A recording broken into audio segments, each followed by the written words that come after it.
Bon, bien, bonjour tout le monde. Mon nom, c'est Joanne Whitmore. Je suis chercheuse principale à la chaire de gestion du secteur de l'énergie à HEC Montréal. Donc, bienvenue à tous au webinaire sur le lancement de notre plus récent rapport sur la productivité énergétique, un levier stratégique pour la transition énergétique et la compétitivité économique. On est en fait avec Pierre-Olivier Pinault et Jacques Hervé qui sont les co-auteurs avec moi du rapport et notre partenaire au MLCC car le rapport a été financé en fait grâce au gouvernement du Québec à travers le ministère de l'Environnement. Donc on a Harold qui est directeur général à la Direction générale de la gouvernance de la transition climatique et énergétique au ministère de l'Environnement, de la lutte contre les changements climatiques et la faune et les parcs. C'est un très grand nom. Donc, avant, en fait, de plonger dans le cœur de la présentation, moi, je vais faire une première partie suivie de Pierre-Olivier, puis on va avoir Jacques pour répondre à certaines des questions. Jacques, qui est un consultant avec lequel on a travaillé, qui est spécialiste dans la gestion d'énergie, puis la décarbonation industrielle. Donc, pour les questions, on pourra faire appel à lui pour des sujets plus pointus. Mais avant de commencer, Harold va faire le mot d'ouverture. Donc, Harold. Oui, bien, merci, Joanne. Ben, bonjour à tous et à toutes. Je vous souhaite la bienvenue à ce webinaire sur la productivité énergétique. Merci de votre participation. Vous êtes nombreux. Ça démontre l'intérêt que vous avez pour le sujet. Merci particulièrement à la Chaire de gestion de l'énergie pour l'élaboration de ce rapport puis la présentation qu'on fait, le webinaire d'aujourd'hui. Je pense aux co-auteurs, Pierre-Olivier, M. Harvey, Mme Whitmore. Le gouvernement du Québec est toujours fier de pouvoir s'associer puis de supporter financièrement à la Chaire de gestion de l'énergie. On a une collaboration là, de longue date pour la production de différents rapports puis études, dont celui qui vous est présenté aujourd'hui. Donc, ce rapport présente la productivité énergétique là, comme un levier pour faire face aux défis du découplage entre la création de la richesse puis la consommation d'énergie des entreprises québécoises. Vous allez voir dans le rapport là, que il faut voir la productivité énergétique comme un indicateur clé pour accompagner les décideurs vers des projets porteurs de gains sur le plan tant économique que sur le plan énergétique et climatique. On y retrouve notamment dans le rapport des études de cas d'entreprises qui ont pris le virage et dont les expériences peuvent nous éclairer puis nous inspirer. Mais malgré tout ça, la productivité énergétique reste peu connue puis parfois difficile à suivre. Le webinaire est vraiment une belle occasion d'en apprendre davantage sur le sujet. Les investissements en innovation sont encore modestes et en conséquence, bien que l'économie croît plus vite que la consommation d'énergie, il en demeure pas moins qu'on assiste souvent à une hausse de la consommation d'énergie, puis ça l'entraîne une hausse des émissions de GS. Donc, ça nous invite à réfléchir à de nouvelles façons de créer de la richesse en utilisant l'énergie le plus efficacement possible, puis en diminuant notre impact sur le climat. Donc, j'espère que la présentation d'aujourd'hui vous permettra de mieux comprendre ce qu'est la productivité énergétique. Puis c'est en partageant cette analyse puis ces recommandations qu'on va permettre à tous les acteurs de s'en servir comme un outil précieux pour transformer nos ambitions en actions concrètes. Alors, je vous souhaite une bonne présentation. Merci, Harold. Ben, en fait, tu fais déjà une excellente, un sommaire extraordinaire de ce qu'on veut faire aujourd'hui avec la présentation. Pierre-Louis, si on peut en fait passer à la prochaine diapo, s'il vous plaît. Donc, ben, avant de commencer, on va évidemment remercier tous ceux qui ont contribué. Donc, évidemment, mes collègues Jacques, Pierre-Olivier, l'équipe aussi de Harold qui ont été des relecteurs. Nos relecteurs sont toujours très importants pour s'assurer de la qualité et de la pertinence de tout ce qu'on met dans nos rapports. On a aussi, pour les études de cas, évidemment, eu une collaboration extraordinaire avec 4 entreprises qu'on pense qui sont des pionniers, justement, pour avoir mis de l'avant une approche pas nécessairement qui était conçu à l'origine pour la productivité énergétique, mais ce qui faisait amener en fait des améliorations à la productivité énergétique. Donc, on a Eldorado Gold, Thierry Gérard, les brasseries Labatt du Canada et Greenfield Global. Et on remercie évidemment toujours le gouvernement pour le partenariat qu'on a avec eux, qu'on espère qu'il va continuer dans les années à venir. Donc, juste rapidement, la présentation, quand on regarde le plan, on suit un peu ce qui est déjà dedans la table des matières, si on veut, en quelque sorte, de la présentation. Évidemment, du rapport, pardon, on ne rentre pas dans tous les détails. On invite tout le monde. On sait que les gens n'ont pas toujours le temps de lire, mais nous, on va plutôt juste vous donner un aperçu, un avant-goût de ce que vous pouvez retrouver dans le rapport, en espérant que ça va devenir un outil qui va pouvoir vous aider après ça, allez voir en fait comment vous pouvez adapter l'indicateur de la productivité énergétique à vos prises de décision. Donc, pour ma part, je vais m'en tenir à l'intro, la mise en contexte, expliquer un peu c'est quoi fondamentalement l'indicateur, puis ce qui est innovant en fait, parce qu'on fait en fait une mise à jour d'un rapport qu'on avait publié en 2019, c'est qu'on a conçu un outil de suivi qui est simple, qu'on espère qu'il peut être appliqué à différentes échelles, que ce soit à l'échelle d'un pays, d'une province, d'un secteur ou d'une usine, pour utiliser la productivité énergétique dans une perspective de découplage, comme expliquait Harold. Ensuite, Pierre-Olivier, lui, va faire un survol de, en fait, les résultats quand on applique, en fait, l'outil à différents contextes, qu'est-ce que ça donne. Il va faire aussi un survol des exemples de stratégies qui permettent, en fait, d'avoir d'une amélioration de productivité énergétique dans un contexte de découplage, comme on expliquait. Puis après, on va juste survoler, on ne peut pas rentrer en détail, mais les études de cas des entreprises que j'ai mentionnées plus tôt et quelques pistes d'action pour le gouvernement ou les entreprises. Donc, pour la mise en contexte et l'intro, donc, la productivité, comme on sait, c'est déjà un indicateur qui est couramment utilisé. On l'applique souvent aux heures de travail, la productivité du capital, mais c'est rarement appliqué en fait à l'énergie ou à l'utilisation de ressources. Mais on pense, nous, que ça a une valeur ajoutée parce que ça permettrait en fait de mieux allier performance économique et environnementale. Parce que ce qu'on veut, c'est oui, créer de la richesse, mais aussi on veut avoir moins besoin d'intrants matériels ou énergétiques pour pouvoir créer cette richesse-là. Donc, on veut, c'est comment est-ce qu'on fait en sorte qu'on n'ait pas besoin d'opposer environnement à économie, puis on pense que l'indicateur de productivité peut commencer à nous amener vers cette alliance-là. Puis aussi dans un contexte où on a beaucoup d'incertitudes économiques avec la guerre commerciale, par exemple avec les États-Unis en ce moment, la transition énergétique qui va de plus en plus serrer l'étau par rapport à un prix sur le carbone ou les hausses de coûts énergétiques quand on pense aux nouveaux carburants comme les biocarburants ou l'hydrogène vert, bien à ce moment-là, il va falloir qu'on trouve des façons pour optimiser l'usage des ressources pour rester compétitif. Donc, cet outil-là, on espère que ça nous amène un peu plus à avoir cette réflexion, ce réflexe-là en entreprise et aussi dans la prise de décision des gouvernements. Encore, comme mentionnait Harold, ce qui est, je dirais, plus important dans la mise à jour qu'on fait cette année, c'est vraiment de l'utiliser, la productivité énergétique qui est essentiellement, juste pour peut-être le dire, c'est essentiellement combien de richesses tu peux créer par unité d'énergie consommée.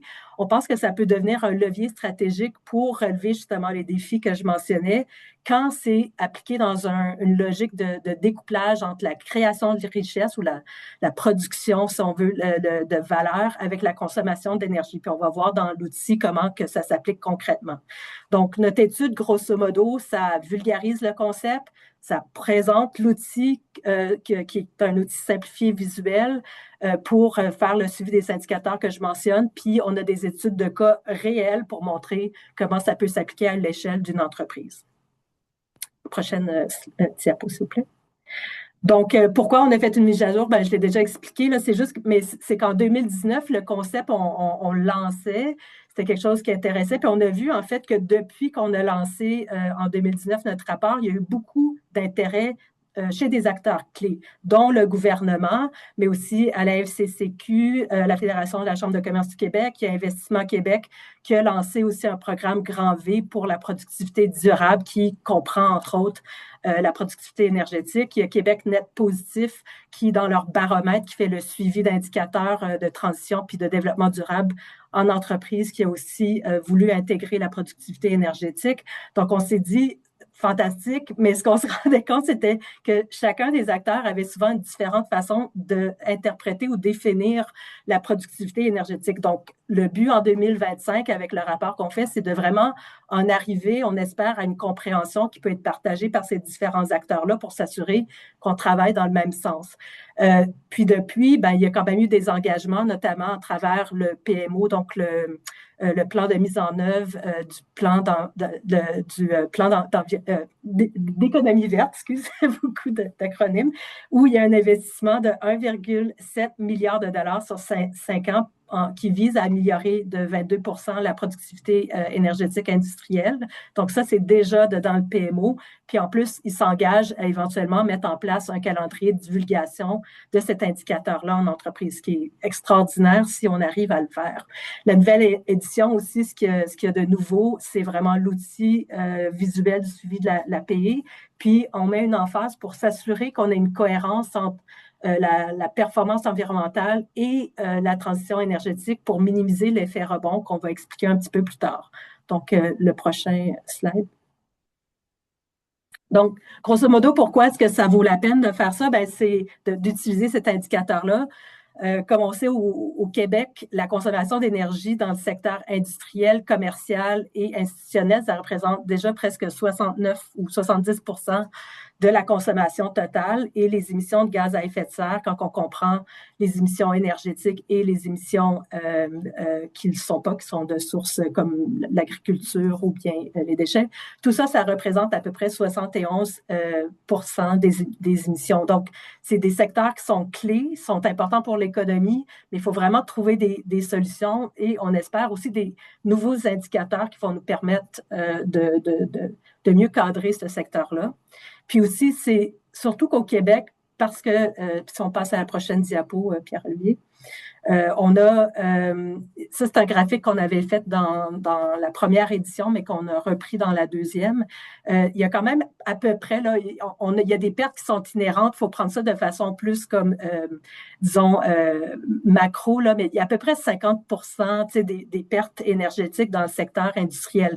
Donc, ces pertes-là, c'est des pertes qui ne sont pas valorisées dans notre économie. Donc, comment est-ce qu'on fait pour les réduire, pour qu'on puisse les récupérer de façon à créer plus de richesse dans notre écosystème industriel puis notre écosystème d'entreprise au Québec.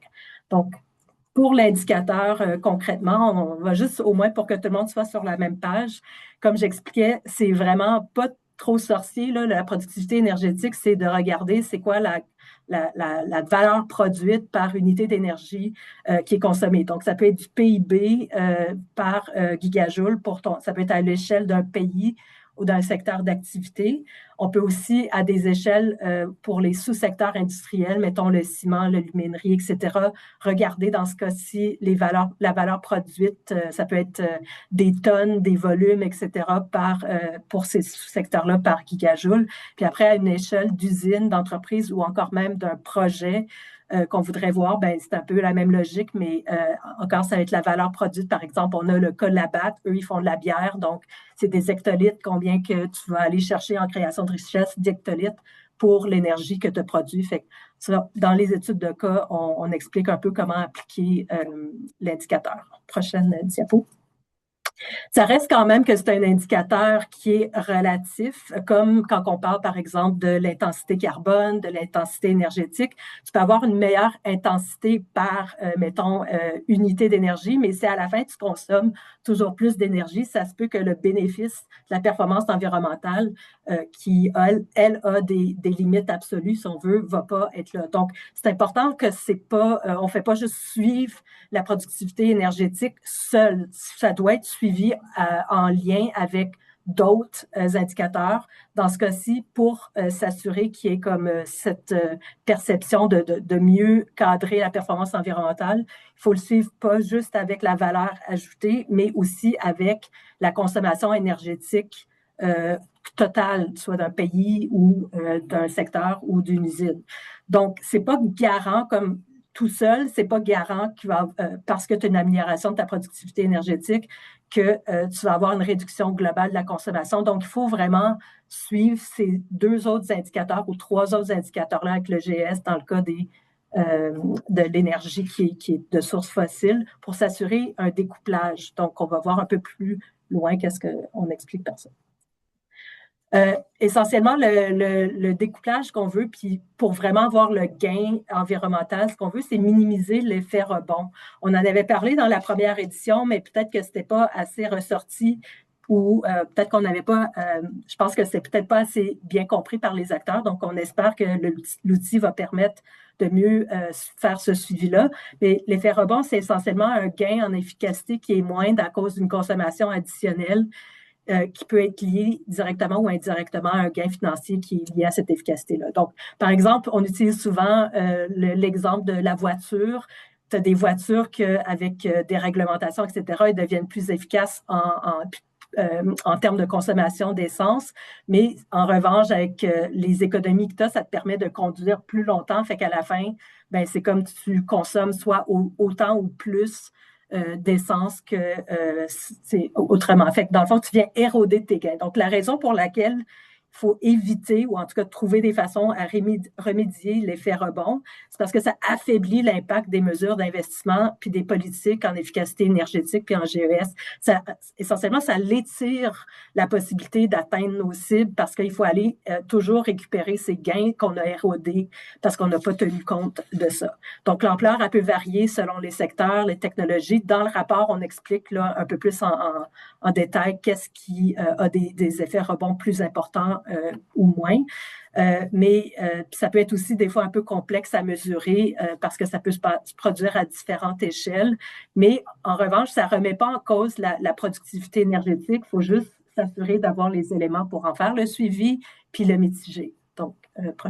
Donc, il y a évidemment déjà des facteurs au Québec. On est bien positionné parce qu'on a un marché du carbone. Grâce à son plafond, ça fait en sorte, du moins pour l'énergie de sources fossiles, il va y avoir comme une limite par rapport à ça. Fait qu'on peut mieux déjà le contrôler.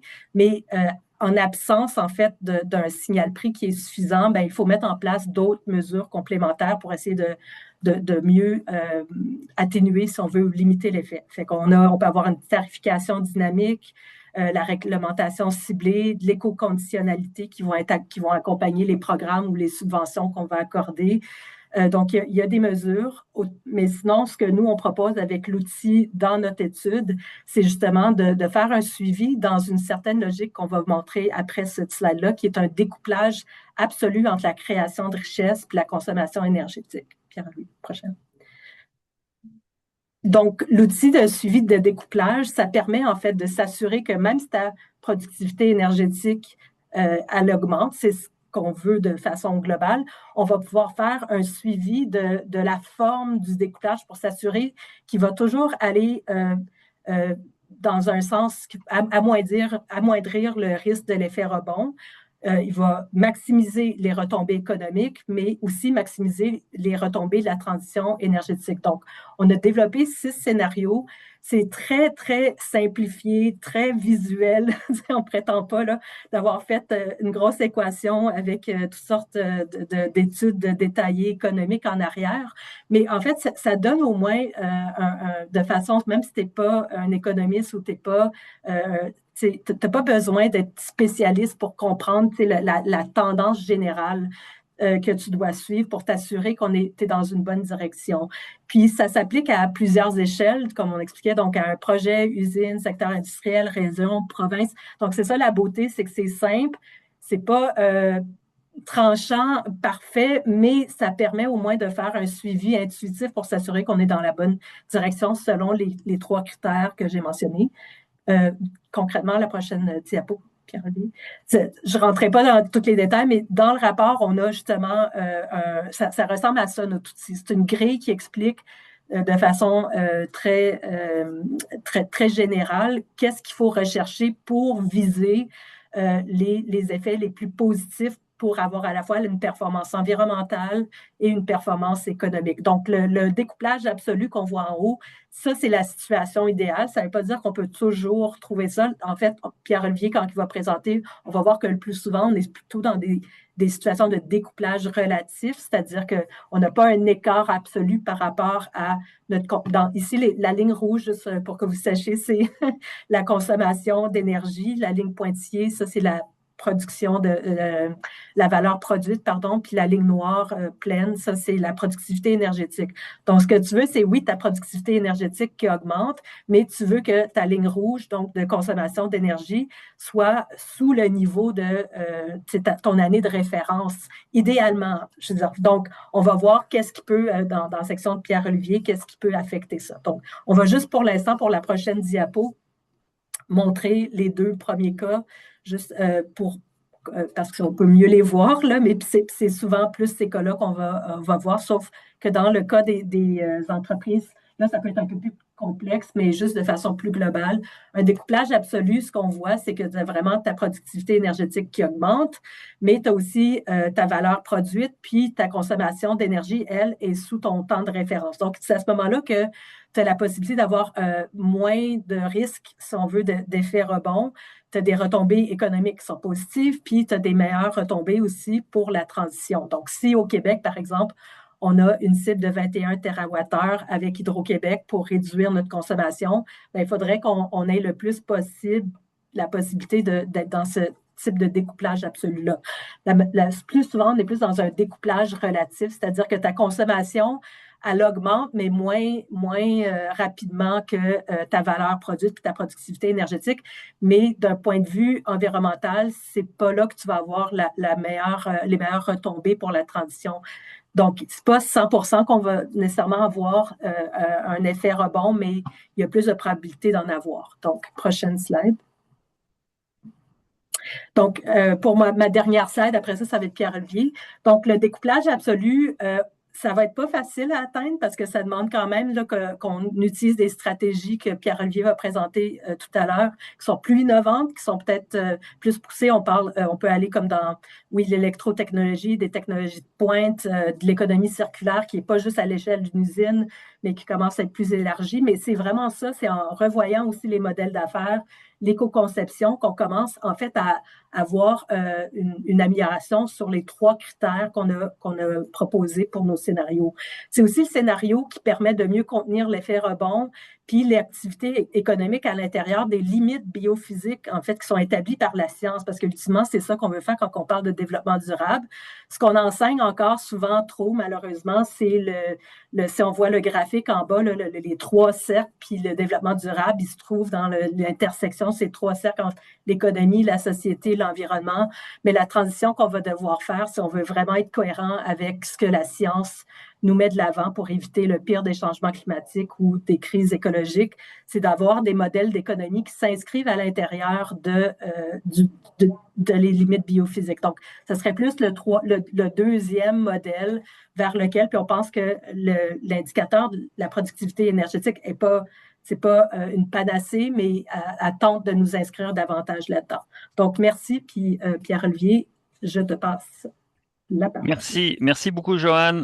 Donc, je vais prendre le relais de Johan et présenter quelques éléments sur la productivité énergétique des économies du Québec et de différents pays, avant de présenter, comme Johan le disait, des stratégies qui peuvent être déployées au niveau des entreprises, mais aussi des sociétés, et puis nos cas qui sont fort intéressants. Donc, déjà, on peut le dire, le Québec et le Canada ne sont pas des champions de la productivité énergétique. Je vais vous montrer quelques chiffres. Au Québec, on est un peu en retard par rapport à l'Ontario et je vais vous situer, je vais mieux nous situer. On a, dans certains cas, en Ontario, on a ce petit découplage absolu. Vous allez voir les chiffres, c'est pas un découplage très important, mais quand même. Et au Québec, c'est un découplage relatif. Tout ce que je vais présenter ici s'explique en partie pour des bonnes raisons, comme les structures industrielles ne sont pas les mêmes partout. Il y a aussi des climats qui sont différents entre les pays, mais il y a aussi des facteurs, parfois l'efficacité sur le coût de l'énergie, la réglementation que les gouvernements mettent en place peuvent expliquer. Et évidemment, les cultures d'entreprise, les cultures sociales font en sorte qu'on peut être plus ou moins des bons consommateurs d'énergie. Si on regarde à l'échelle internationale l'évolution de la productivité énergique du Canada comparée à d'autres pays, et là vous avez sur les 23 dernières années où on se situe. Donc le Canada, on est environ à environ 120 dollars de création de PIB par gigajoule d'énergie consommée. Eh bien, on est parmi les pays qui créent le moins de richesse, donc le moins de PIB par unité d'énergie consommée. Le Royaume-Uni, l'Allemagne vont être au-delà des 350-400 dollars de valeur ajoutée par gigajoule utilisé. Et nous, le Canada, mais on est dans des pays qui sont plus des pays de ressources naturelles comme l'Arabie saoudite ou la Russie, même si au Canada, on a quand même une grosse économie de services, on a une structure industrielle qui nous amène à avoir moins de valeur ajoutée parce qu'on a des industries qui sont très énergivores. Donc ça explique en partie la position du Canada, mais quand on voit l'évolution de la productivité énergétique, et ça c'est le pourcentage que vous voyez après le nom des pays, mais vous voyez que l'amélioration de cette productivité énergétique, elle reste assez faible au Canada, 27%, alors que dans tous les pays du monde, sauf, en fait là on ne vous présente pas tous les pays du monde, mais on pourrait, mais le graphique serait illisible. Dans tous les pays représentés ici, on a des améliorations qui sont bien supérieures à l'amélioration du Canada de 27% de la productivité énergétique. La Russie a augmenté davantage, la Chine a augmenté davantage, le monde en moyenne a augmenté davantage sa productivité énergétique. Donc, c'est peut-être un indicateur comme quoi au Canada, on a des améliorations possibles et qu'on peut mieux faire les choses. Et c'est un appel justement à mieux faire les choses pour pouvoir découpler notre création de richesse avec la consommation d'énergie. Ce découplage absolu, il a été réalisé dans quelques pays. Un pays particulièrement convaincant est l'Allemagne, où là, vous voyez ici la consommation d'énergie qui a décliné de 28% en Allemagne entre 2000 et 2023, alors que le PIB augmentait, lui, de 28%, ce qui a fait une productivité énergétique, comme vous le voyez, qui augmente beaucoup et une diminution des gaz à effet de serre. Les États-Unis sont aussi très légèrement en découplage absolu, avec une décroissance de la consommation d'énergie d'un petit 3% au niveau des gaz à effet de serre, et surtout grâce au déclin du charbon dans la production d'électricité. Vous avez un plus grand déclin de gaz à effet de serre, mais on a ce petit découplage. Au Canada, on n'est pas dans un découplage absolu, on a une augmentation de la consommation d'énergie et une augmentation plus grande du PIB, donc qui est la mesure de la valeur dans le cas des pays. Une grosse augmentation du PIB sur les 23 dernières années de 55%. La consommation d'énergie n'a augmenté que de 23%. Donc là, on a un découplage relatif. Et donc, la productivité énergétique a augmenté. Malheureusement, comme beaucoup des énergies dont la consommation a augmenté, ce sont des énergies fossiles, les émissions de gaz à effet de serre ont augmenté. C'est essentiellement lié à la structure industrielle du Canada. Comme vous le savez, le Canada produit beaucoup de pétrole issu des sables bitumineux, très énergivore, et donc les GES ont augmenté à ce niveau-là. La Norvège, qui est aussi un pays producteur de pétrole, est un petit peu dans une situation similaire à la situation canadienne euh, où on voit une productivité énergétique qui a augmenté, mais dans un contexte où la consommation d'énergie a augmenté. Et donc, on a cet élément-là. Plein de facteurs, j'ai mentionné la structure industrielle, peuvent expliquer ces découplages-là et le niveau de productivité énergétique. Un des facteurs qui reste quand même très important d'un point de vue de signal et de coordination des acteurs, c'est le prix de l'énergie. Ici, vous voyez le prix de l'électricité industrielle, le prix du gaz naturel au niveau commercial. Et vous voyez que le Canada, il est à un niveau de prix, et ça, c'est tous les pays qui sont sur la gauche du graphique ont des prix qui sont assez bas ou qui sont très bas. Et donc, le Canada, comme vous le voyez, est très à gauche, autant pour l'électricité que le gaz naturel. Donc, ça veut dire qu'on a des très bas prix de l'électricité et du gaz naturel comparé à d'autres pays. Et les pays qui sont les plus bas en termes de hauteur sur le graphique sont ceux qui ont les plus petites productivités énergétiques. Et plus vous êtes en haut, plus vous avez des productivités énergétiques élevées. Alors, comme vous le voyez, il y a une tendance. Évidemment, il y a énormément de variations entre les différents cas. Ces variations, ils sont liées à un paquet de facteurs qui sont en fait très difficiles à isoler et à pointer du doigt comme étant les raisons complètes des différences de productivité énergétique. Les structures industrielles, je le mentionne, en font partie. Et ça, c'est la plupart du temps très légitime. On ne peut pas reprocher à un pays de faire de l'aluminium ou de faire des produits du bois et d'avoir donc intrinsèquement une intensité énergétique plus grande pour leur production. Ça, c'est lié à la structure industrielle. Mais ceci dit, quand même, on le voit, le prix peut avoir une influence certaine. Et quand on regarde même dans les niveaux, les sous-secteurs industriels, et là on peut comparer une vingtaine de pays, même de 20 à 40 pays ici, qui dans les données de l'Agence internationale de l'énergie nous montrent dans la productivité énergétique pour différents sous-secteurs ici, donc le secteur de la construction, le secteur de la machinerie, du textile, des équipements de transport, du caoutchouc, etc. Vous avez une quinzaine de secteurs ici. Vous avez différents niveaux de productivité énergétique. Les carrés, c'est la moyenne des pays de l'OCDE qui sont représentés ici, donc environ de 20 à 40 pays. Pour chaque sous-secteur, il n'y a pas toujours le même nombre de pays parce que tous les pays n'ont pas ces sous-secteurs-là dans leur industrie. Mais là où ça devient un petit peu préoccupant, c'est de voir que le Canada est représenté ici par le point rouge. Eh bien, on est systématiquement en dessous de la moyenne des pays de l'OCDE ou carrément dernier dans certains cas. On a la pire productivité énergétique dans le sous-secteur. Alors, encore une fois, même dans un sous-secteur, il y a des éléments explicatifs parce que souvent, on a encore une fois, dans un sous-secteur, on a des industries qui sont plus proches de l'extraction de matières premières que de la transformation ou de la création de valeur ajoutée à plus haut niveau.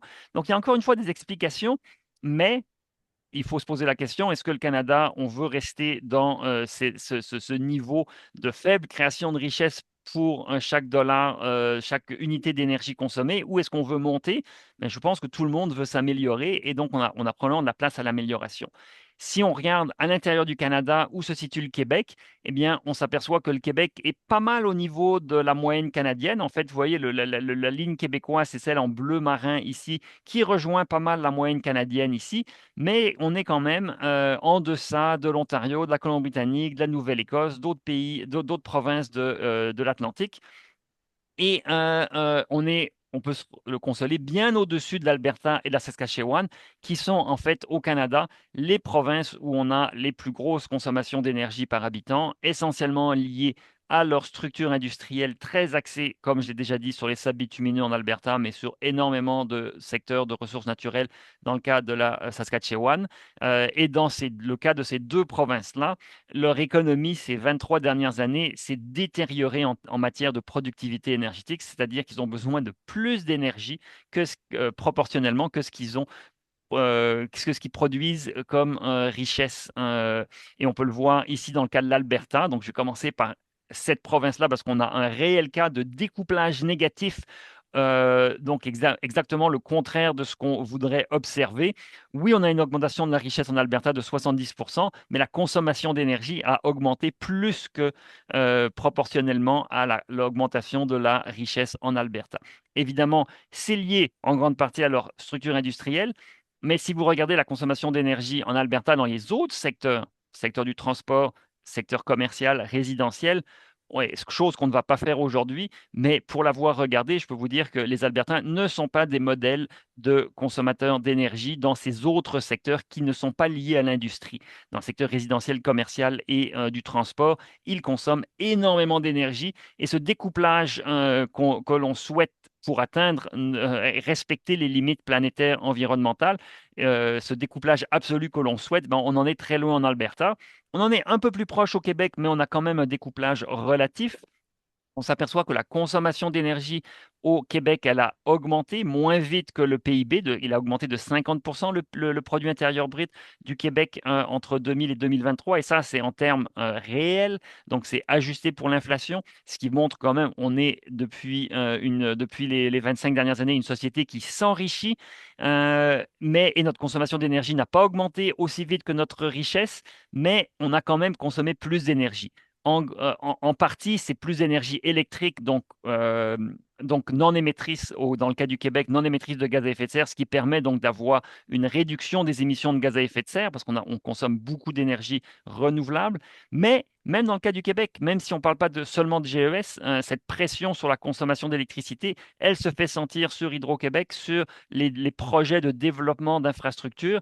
Et donc, même quand on parle de consommation d'énergie renouvelable ou de consommation d'énergie électrique, il faut chercher une meilleure productivité pour ne pas décupler les besoins en nouvelles infrastructures de production, transport et distribution d'électricité. Ça va nous coûter très très cher si on doit rajouter plus d'infrastructures électriques que nécessaire. Et quand on se compare à d'autres provinces comme l'Ontario et la Nouvelle-Écosse, bien là, on s'aperçoit que ces provinces-là ont eu une croissance de leur PIB et une décroissance, dans le cas de l'Ontario, très légère, mais une décroissance néanmoins de la consommation d'énergie. Et dans le cas de la Nouvelle-Écosse, de manière un peu plus significative, une décroissance de l'ordre de 19% de la consommation d'énergie. Donc, ce découplage entre la production de richesse et la consommation d'énergie, il est possible, on le voit dans certaines provinces, on le voit à l'international, des pays parviennent à le faire. Comment le faire? Eh bien, on a des stratégies pour le faire. Et grosso modo, il y a 3 grands types de stratégies au niveau des entreprises, mais au niveau de la société, il faut le réfléchir de cette manière-là. Le cœur de l'amélioration, et c'est le noyau de l'amélioration, doit vraiment être dans une gestion de l'énergie et des processus qui consomment cette énergie-là. C'est vraiment là où on doit apporter son attention en premier, bien comprendre la consommation d'énergie. Au niveau personnel, résidentiel, évidemment, il faut le faire, mais au niveau commercial, ça devient extrêmement important. Bien gérer, comprendre sa consommation d'énergie, c'est essentiel. Et là, il y a des améliorations qui peuvent être réalisées.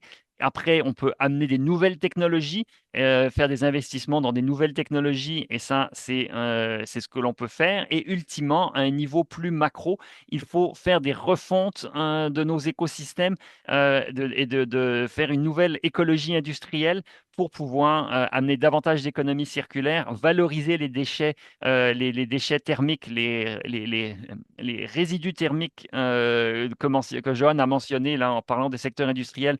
On a beaucoup de rejets thermiques, c'est le mot rejet que là j'avais du mal à dire. On a beaucoup de rejets thermiques qui peuvent être valorisés et ça demande évidemment de penser de manière intersectorielle, de mieux se coordonner. Autant les entreprises doivent être ouvertes à ces opportunités-là, mais les gouvernements doivent soutenir cette mise en commun. Donc, on a ces 3 niveaux d'intervention. J'y reviendrai de manière encore plus concrète dans 2 diapositives, mais on a des gouvernements qui ont déjà mis en place soit des éléments de stratégie ou carrément des stratégies de productivité énergétique. L'Allemagne, que j'ai déjà mentionné, est peut-être le pays qui a été le plus loin là-dedans en utilisant explicitement des indicateurs de productivité énergétique avec des objectifs d'amélioration de cette productivité énergétique. Et donc ça, c'est important de voir que des pays vont de l'avant. Les États-Unis en ont parlé à une certaine époque. C'est évident que dans le contexte actuel, avec le président que l'on connaît, c'est un petit peu moins à l'ordre du jour, mais il y a quand même dans la société américaine au niveau du gouvernement, il y a cette compréhension, ou il y avait cette compréhension, mais il reste encore des fonctionnaires aux États-Unis, et donc peut-être qu'il y a encore à certains niveaux cette compréhension de la notion de productivité énergétique. Donc, c'est des éléments que certains États mettent de l'avant. L'Australie a un plan national de productivité énergétique 2015-2030. Donc là, vous voyez, ils ont des politiques qui sont mises en place avec des objectifs. Et c'est ce genre de choses qu'il faudrait viser pour vraiment se mobiliser et se dire l'énergie doit être consommée d'une manière beaucoup plus productive, efficace pour élever notre niveau de richesse sans justement consommer davantage, mais en réduisant notre consommation d'énergie. Alors, de manière un peu plus concrètes, des exemples ici de niveau 1, évidemment au niveau 1 qui est celui de la gestion de l'énergie, la mise en place de systèmes de gestion de l'énergie, des audits, des cartographies de la chaîne de valeur et de l'énergie dans vos entreprises est intéressante. Tout ce qui est le sustainable et lean manufacturing, donc avoir des approches les plus sobres possibles au niveau des processus industriels et manufacturiers, c'est très important. Mais au-delà de ça, et là, on a beaucoup de rattrapage au Québec à faire au niveau 1. Donc, le niveau 1, c'est un niveau qui ne demande pas énormément d'investissement. C'est vraiment, oui, ça demande des efforts et un certain investissement dans des systèmes de gestion d'énergie, mais on ne parle pas de millions de dollars, on parle simplement de gérer. Mieux gérer pour découvrir et comprendre sa consommation d'énergie. Après, on peut aller plus loin, améliorer les procédés industriels qui existent, améliorer nos machines, faire des investissements à ce niveau-là, faire un certain niveau d'économie circulaire et après aller dans le niveau 3 où là, on amène des technologies avancées, on pense vraiment, on repense l'écologie industrielle pour créer des nouvelles synergies qui permettent de créer de la richesse avec des rejets d'une entreprise, les amener ailleurs. C'est ce qu'on essaye de faire, par exemple, dans la biométhanisation, la création de gaz naturels renouvelables, quand on prend les déchets pour en faire des sources énergétiques. Donc, on a différents éléments à penser. Donc, on a, et c'est pensé de manière beaucoup plus circulaire, une stratégie importante. On peut le schématiser et l'illustrer de cette manière, tiré d'un auteur qui a travaillé sur la productivité énergétique, ici où on a différentes étapes en réduisant l'intensité énergétique et des carbones des matériaux existants. Donc, par exemple, au Québec, on a beaucoup de bois à faible intensité carbone dans sa production comparativement à d'autres matériaux de structure. Donc, on pourrait dire mettre du bois davantage dans les bâtiments que du béton ou de l'acier. Encore une fois, c'est sans exclusion, mais on peut privilégier le bois dans certains cas. Euh, Amélioration de la performance énergétique des produits, donc une meilleure efficacité énergétique, améliorer la valeur ajoutée des produits, développer un secteur manufacturier avancé, c'est important, c'est vraiment mettre des technologies avancées incluant l'intelligence artificielle pour justement gagner en information et avec des processus plus optimaux. Et évidemment, on veut limiter les effets rebonds. Et on limite les effets rebonds à travers différentes stratégies que Johan a un peu mentionnées. Il faut surtout monitorer notre consommation d'énergie, s'assurer que justement notre productivité, notre efficacité ne nous amène pas à consommer plus. Et donc ça demande des efforts au niveau des entreprises, mais aussi des efforts un peu plus systémiques de manière générale, avec un encadrement gouvernemental des politiques. Les exemples qu'on veut vous montrer avant de nous laisser quelques temps pour des questions, on a eu la chance de travailler avec quatre entreprises qui ont été ouvertes pour nous partager leurs données et leurs exemples, qui sont des exemples de productivité énergétique, sans forcément que dans ces entreprises-là, ils aient consciemment l'idée qu'ils voulaient faire de la productivité énergétique, mais simplement, ils ont fait des efforts pour améliorer l'efficacité énergétique de leur entreprise, toujours évidemment dans une optique d'augmenter leur compétitivité. C'est des entreprises qui évidemment recherchent leur profit. Et on a donc Eldorado Gold qui a remplacé des camions diesel par des camions électriques. Je vais parler un peu plus de ce cas-là. On a Greenfield Global Québec qui a électrifié, eux, une partie de enfin, électrifié, qui sont en voie en fait d'électrifier leur procédé de production d'éthanol, mais de revaloriser dans une perspective d'économie circulaire beaucoup des sous-produits parce que quand on fait de l'éthanol, en fait, on distille de l'éthanol. C'est un procédé qui est très proche de celui de la création d'alcool humain pour la consommation alimentaire. C'est des procédés très proches, mais donc il y a beaucoup d'éléments à valoriser. Et donc, Greenfield Global, je ne vais pas vous en parler tant que ça parce que ils n'ont pas terminé leur processus, mais ils ont quand même des éléments intéressants et le cas amène des éléments intéressants. La scierie Girard, est un cas super intéressant où ils ont mis, à travers un meilleur contrôle du séchage de leur scierie, ils ont permis d'optimiser leur consommation d'énergie et de la réduire en ayant des technologies avancées et en faisant des gros investissements justement dans des capteurs pour capter le niveau d'humidité de leur bois et de permettre justement de cesser de sécher au moment où c'était plus nécessaire de sécher parce que l'humidité était assez basse. Et ils ont pu le faire de manière beaucoup plus contrôlée en ayant justement une meilleure connaissance du niveau d'humidité du bois qu'ils séchaient. Et les brasseries Labatt, qui ont une méga thermopompe, qui sont dans la mise en place d'une méga thermopompe à haute efficacité dans leur processus de brassage de la bière. Et c'est un cas intéressant, mais qui n'est pas encore complètement achevé parce que justement, la mise en place de cette technologie de méga thermopompe, elle est complexe et donc la BAT est encore un petit peu en train de se battre avec ces éléments-là. Le contexte général, c'est que c'est des entreprises qui veulent évidemment faire de l'argent, mais pour faire de l'argent, ils veulent améliorer leur performance environnementale et énergétique en sachant que quand on s'améliore, eh bien, on améliore sa consommation d'énergie, on peut la diminuer et on peut améliorer ses procédés. Et donc, c'est dans une optique à la fois d'amélioration du procédé et d'amélioration de la qualité des produits que cette démarche s'inscrit. Donc, c'est à la fois pour réduire la consommation et améliorer les produits qui sont faits. Dans nos exemples, on n'a pas pu documenter l'effet rebond.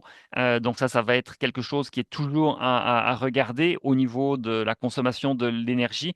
On veut vraiment un déclin de la consommation d'énergie. C'est pour ça que des systèmes de gestion d'énergie sont très importants pour pouvoir suivre en continu notre consommation et s'assurer que sur le long terme, les gains qu'on réalise ne s'érodent pas et qu'on continue à observer vraiment une tendance à la décroissance de la consommation d'énergie parce que c'est ça qui est recherché si on veut vraiment obtenir nos gains économiques.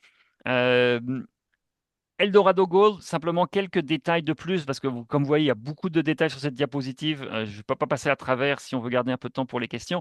C'est détaillé dans le rapport que je vous invite à télécharger. Mais ce que je vais mentionner en plus du fait qu'on a électrifié des camions qui remontent le minerai d'or sous la terre à la surface, eh bien, c'était des camions diesel. En mettant des camions électriques, on n'a plus évidemment de pot d'échappement qui envoie des vapeurs de combustion du moteur diesel dans la mine. Et ça, on a donc à la fois des gains au niveau du diesel utilisé dans le camion. On a enlevé ce diesel-là. Et là, c'est ce que vous voyez ici, les économies d'énergie dans le diesel évité. Mais surtout, c'est la ventilation de la mine et le chauffage de la mine. On a fait des économies sur la ventilation parce que n'ayant plus des gaz de pot d'échappement à faire sortir de sous la mine, eh bien, la mine a réalisé des gains énergétiques, des co-bénéfices, qu'on appelle des co-bénéfices au-delà de la réduction de la consommation des camions, en réduisant la ventilation de la mine. Et donc, comme on ventile moins, on a moins besoin de chauffer la mine. Et donc, ça a amené des économies globales de l'ordre de 5% dans la consommation d'énergie, ce qui est quand même fort intéressant quand on se rend compte que la productivité a augmenté. Et pourquoi la productivité a augmenté? Parce que les camions électriques sont en fait plus performants que les camions diesel. Et donc là, c'est là-dessus qu'on a une production au niveau du tonnage de minerais transportés. On a pu améliorer la productivité de faire remonter les minerais à la surface parce que les camions électriques sont plus puissants.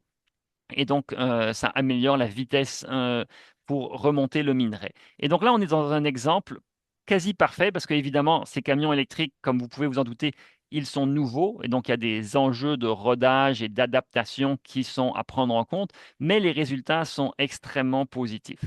Et donc là, on a vraiment un cas très parlant d'amélioration de la productivité énergétique. Dans le cas de la scierie Girard, on a une réduction de la consommation d'énergie des séchoirs. Comme je vous le disais, on a pu sécher le bois de manière beaucoup mieux ciblée et contrôlée parce que des capteurs ont été installés pour mesurer le taux d'humidité. Et on a aussi certains gains d'énergie en ayant fait des substitutions on a mis du gaz naturel et des chaudières électriques hein, à la place du mazout.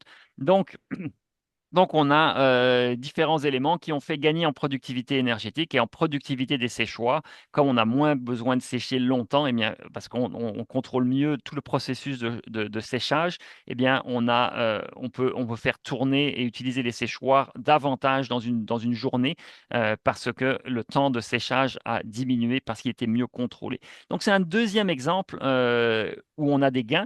euh, qui ne s'arrêteront pas là parce qu'évidemment, il y a d'autres éléments qui peuvent nous amener à faire d'autres gains. Donc, rapidement, je vais aller aux conclusions générales et pour laisser de la place aux questions. Il nous faut au Canada et au Québec une cible et des stratégies de productivité énergétique. Cette stratégie-là, elle devrait inclure des indicateurs de productivité énergétique, des cibles de résultats qu'on veut avoir et surtout davantage conditionner les subventions que les ou que les distributeurs d'énergie donnent à des améliorations de productivité et des résultats de réduction de consommation d'énergie. Il faut vraiment lier les deux plus que ce qu'on fait aujourd'hui. Il faut que, évidemment, l'économie circulaire soit mise en lien avec cette productivité énergétique pour qu'on puisse s'améliorer et ben, qu'on puisse voir des gains plus globaux. Et on a besoin d'un écosystème collaboratif de soutien aux entreprises. Tout le monde a besoin d'être épaulé et d'être accompagné dans ces processus-là. Et les entreprises qui ne sont pas forcément des expertes dans les procédés et l'amélioration de la productivité énergétique, eh bien, ils doivent être aidés, accompagnés pour faire ça. Il faut maîtriser l'effet rebond, et ça c'est très important, notamment à travers les indicateurs que Johan a mentionnés, mais surtout la consommation d'énergie, elle doit diminuer et c'est possible de le faire. C'est le temps des questions. Johan, je pense qu'il y a des questions qui ont été là, si tu veux les annoncer, et avec Jacques Bon, répondre. j'en ai, excuse, je vais pas mettre ma caméra parce que je l'ai projetée sur un autre écran pour mieux lire les questions, sinon j'ai besoin des lunettes. J'en ai répondu quelques-unes, mais les réponses devraient être accessibles à tout le monde.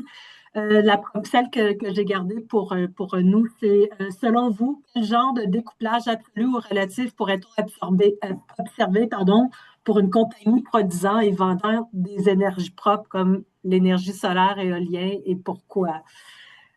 Moi, ma réponse, c'est que c'est pas tant le fait qu'ils produisent de l'énergie propre, c'est quoi ton temps zéro dans ton opération? Est-ce qu'il y a une façon plus optimale, finalement, de gérer ta production, peu importe c'est quoi que tu produis? Mais Jacques, peut-être, ou Pierre, Olivier, si vous voulez répondre. Ben là, il faut s'assurer qu'il faut s'assurer que la compagnie comprenne c'est quoi, où elle consomme de l'énergie, peut-être de manière directe et indirecte, donc intrinsèquement dans ces équipements, il y a de l'énergie qui a été utilisée, mais dans ces opérations, c'est de viser à avoir des opérations qui sont le moins énergivores possible. Donc encore une fois, tout part du mesurage et de se dire est-ce que on a bien, est-ce qu'on minimise la consommation d'énergie dans nos opérations? Est-ce qu'il y a des pertes énergétiques? Est-ce qu'elles peuvent être valorisées? Et c'est là, c'est le secret dans tous les secteurs. La prochaine question, c'est quelle stratégie serait à préconiser avec l'implantation des centres de données pour ne pas affecter la productivité énergétique, voire l'améliorer?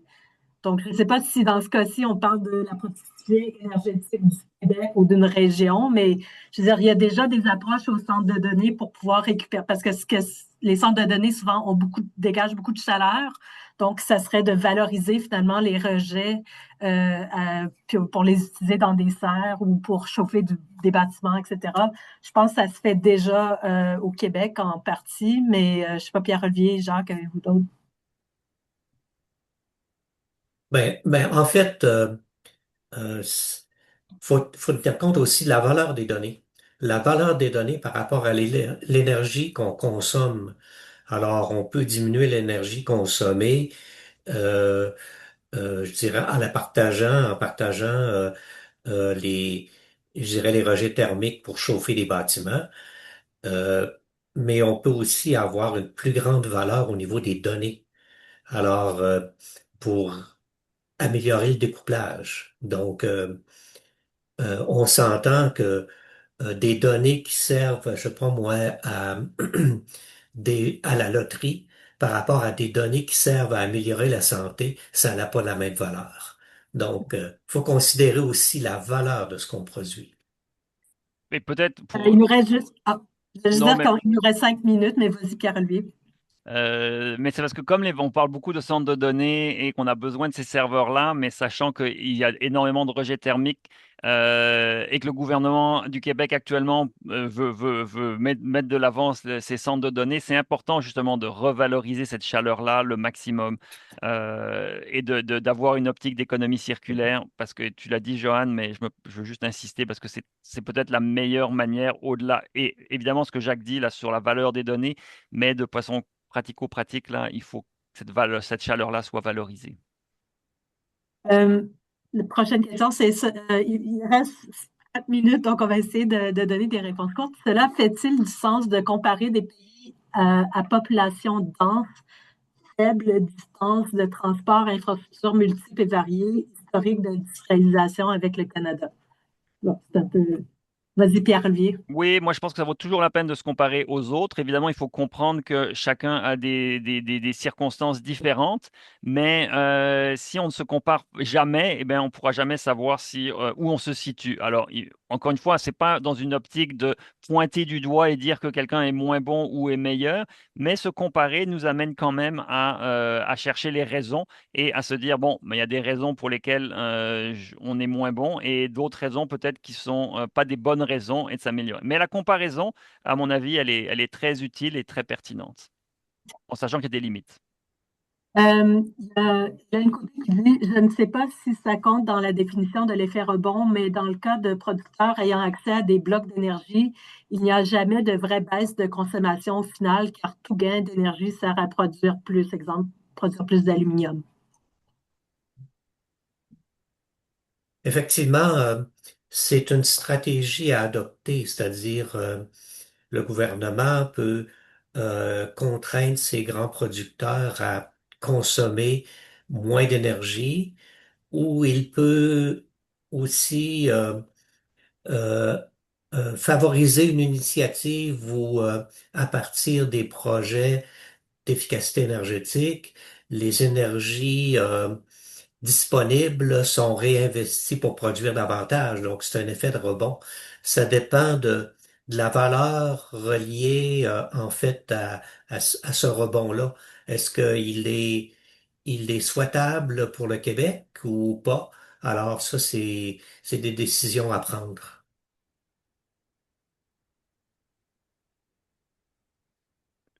Johan? Désolée, excuse-moi. Il y a une question de Dimitri, c'est est-ce que le concept de productivité énergétique peut-il s'appliquer dans des secteurs où la réduction des GES nécessite davantage d'énergie, exemple la capture du carbone?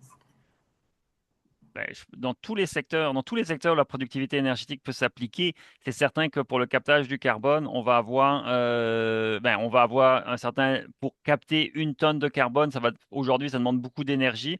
On va chercher à réduire la quantité d'énergie pour capter cette tonne de carbone. La productivité énergétique va pas être très élevée au début, mais en la regardant, on va viser à l'améliorer. Et c'est ce qu'il faut. Il faut que ces technologies de captage et séquestration du carbone s'améliorent. Donc, tous les secteurs, tout secteur est énergivore, est énergivore et pas énergivore, mais tout secteur demande de l'énergie. Il est plus ou moins énergivore, et on peut toujours s'améliorer. C'est certain qu'en termes de focus social et gouvernemental et industriel, il faut regarder ce qui est le plus énergivore et moins s'inquiéter des secteurs moins énergivores, mais il faut faire des améliorations à tous les niveaux, c'est certain.